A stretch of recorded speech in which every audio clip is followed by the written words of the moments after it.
দাদা, হ্যাঁ, নমস্কার। আপনি কোথা থেকে এসেছেন? আমি রানাঘাটেই বাড়ি আমার, অ্যাকচুয়ালি হিজুলিতে বাড়ি। তো আমি এখানে দাদার কাছে এসেছিলাম, হুম। একটা অন্য সোর্সে এসেছিলাম একটা আচ্ছা। কাজে। তো দাদা আমার হাতে অনেকগুলো পাথর ছিল। হ্যাঁ। তো সেটা দেখে দাদার সঙ্গে আমার যখন কথা হয়, দাদা সেসব পাথরগুলো খুলে আমাকে একটাই পাথর দিয়েছিল। হুম। এবং আমি অন্য এক জায়গায় দেখিয়েছিলাম, হুম। তারা আমাকে ডায়মন্ড বা অনেক পাথর সাজেস্ট করেছিল। হুম।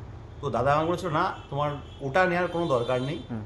তার আগে তোমাকে নর্মাল একটা পাথর আমি দিচ্ছি, তুমি পরে দেখো, হুম। তারপরে তুমি বুঝতে পারবে। তো দাদা সব কিছু চেঞ্জ করে শুধুমাত্র একটাই পাথর আমাকে সাজেস্ট করেছিল। আচ্ছা। তো 1 বছরও হয়নি এখনো পর্যন্ত, দারুণ ফিডব্যাক পেয়েছি আমি। আচ্ছা।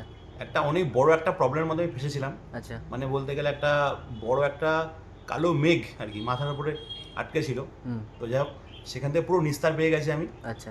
তো ওখানেই মেন আমার সমস্ত সমস্যাগুলো ওই জায়গাটাতেই ছিল। যত কিছু আমার ইনকাম বা যা সোর্স অফ ইনকাম ছিল বা হুম। মান সম্মান ছিল, সব ওই জায়গাটাতেই আমার ব্লক হয়ে যাচ্ছিল। আচ্ছা।